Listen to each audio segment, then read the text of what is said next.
Welcome to episode 7 of Asking Pedestrians About Parking in Wilmington.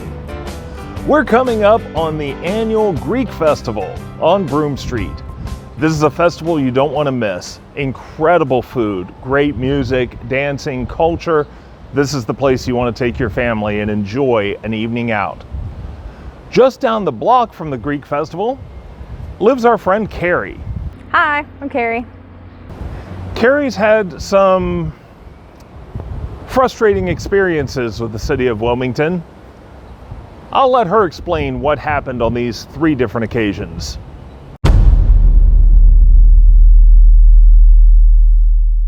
And I just moved in and I came out to work one day. I had to be at work at like 1 p.m. or something, and there was a boot on my car, which I thought was odd because I had just moved from Claymont to the city, so I had never been in the city, never parked in the city. No reason to have a boot on my car. So I pulled the little sticky paper off the window and it was the completely wrong license plate number. Completely wrong. So I went online to the website, the Wilmington Parking, and put in the citation number, and it was not the same vehicle, same make, Chevy, but not the same vehicle, not the same owner. It showed a name on there, hundreds of dollars worth of tickets, not me. So I had to call the city, and it took several hours for them to come take the boot off.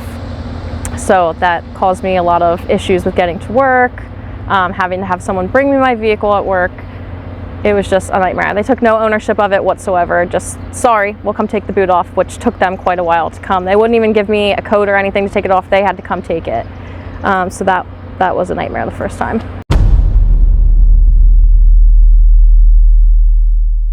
Okay, so I was working. I work from home, and I'm like used to certain noises like buses, stuff like that, but I heard a certain type of truck noise and I was like, what is going on out there? So I looked out my window and I saw my vehicle on the tow truck, well, halfway on the tow truck. They were still kind of rigging it up. So I ran down here, ran over, and there was the parking authority, the City of Wilmington Parking Authority, and the city towing truck driver out here. And I asked what was going on, and they said that 24 hours prior they put a ticket on my vehicle, which my vehicle hadn't even been here for 24 hours, stating that somebody reported it as abandoned and that I had a few hours or so to move the vehicle to avoid it getting towed. There was no ticket on my vehicle. I literally was just in it the day before around 4 p.m. There was no ticket on the vehicle. It was 3 p.m. the next day. So also, when they had it up on the tow truck, there was no ticket. So I was questioning them, like, what do you mean it hasn't been abandoned? Yes, it has temporary tags, but they are not expired.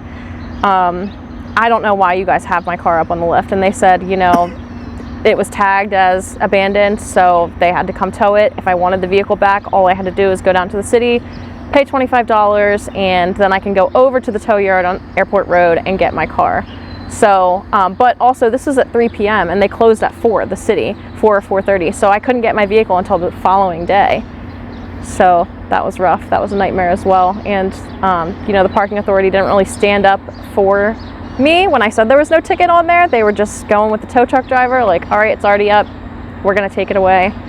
So. Did they ever show you a ticket? No, there was no ticket. I had no ticket. Okay, so according to the City of Wilmington City Code, Section 37123, we have a whole section there about abandoned vehicles.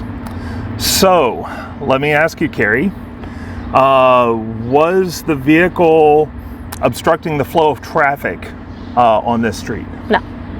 Okay. Was it in an area designated as no parking? No. Okay. Was it inoperable? No. So when you picked it up at the tow yard, you were able to just put the key in and drive it away? Yes. Okay.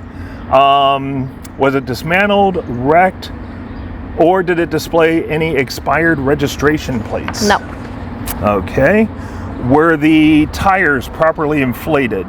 Yes. Okay, so it doesn't look like this fits any of the definitions of abandoned by either the city code or the state code.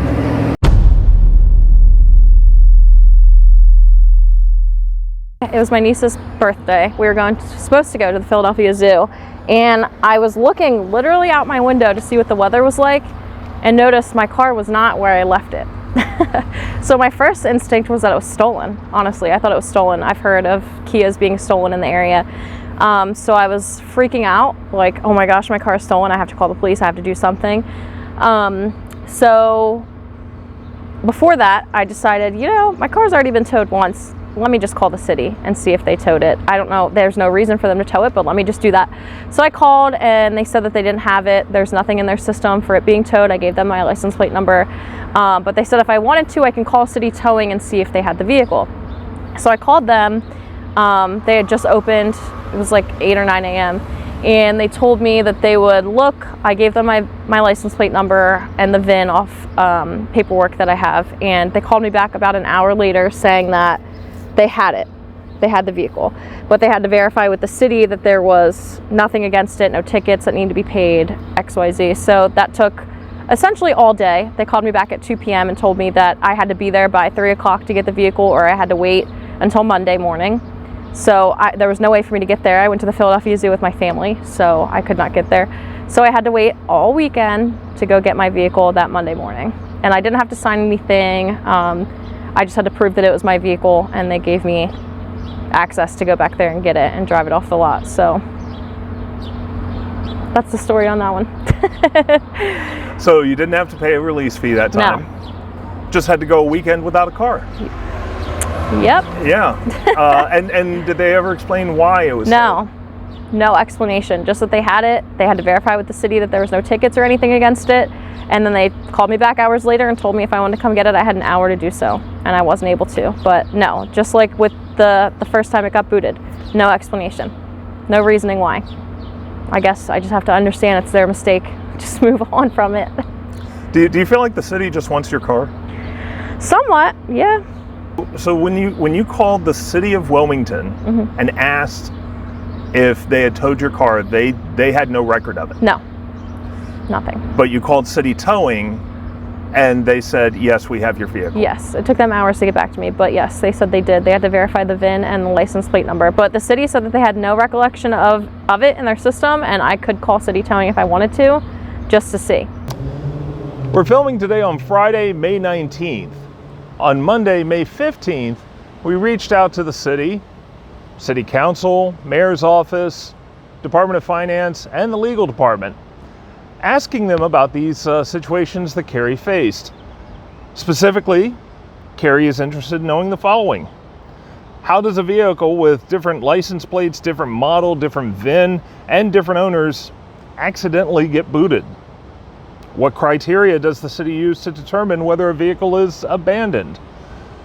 Is City Towing allowed to just tow vehicles anytime they wish without even notifying the city? And I have to address a couple of other things.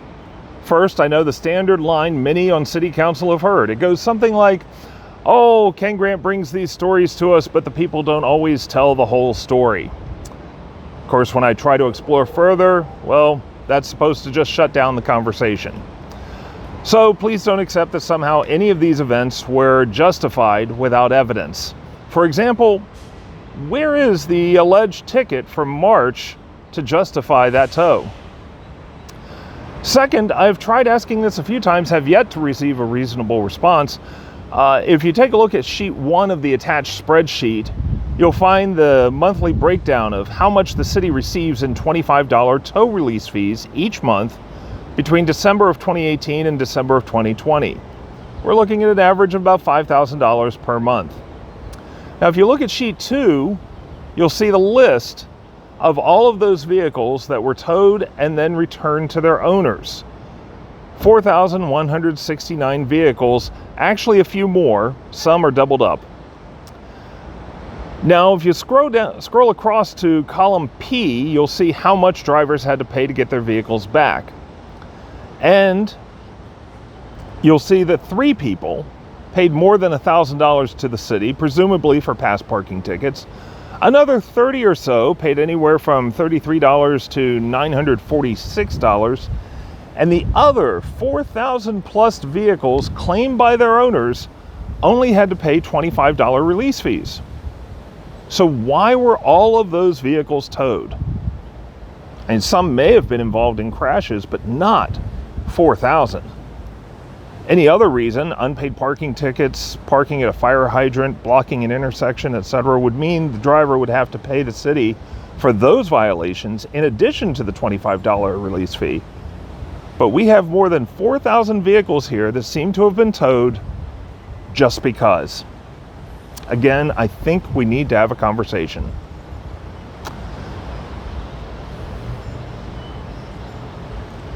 Like I said, it's Friday afternoon now. No answers yet. Like the city, we plan to take off for Memorial Day next week, so there won't be an episode then. But stay tuned, because the following week, we're going to take a look at the towing contract. How many stickers do we do for this? You can as many as you want. If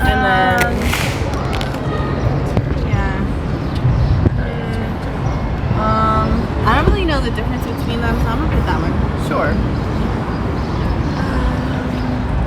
Police are too busy with other things. And maybe this one. Yep. I'm just gonna agree with that one. As always, thanks so much for your ongoing support and interest in this issue. We'll see you around.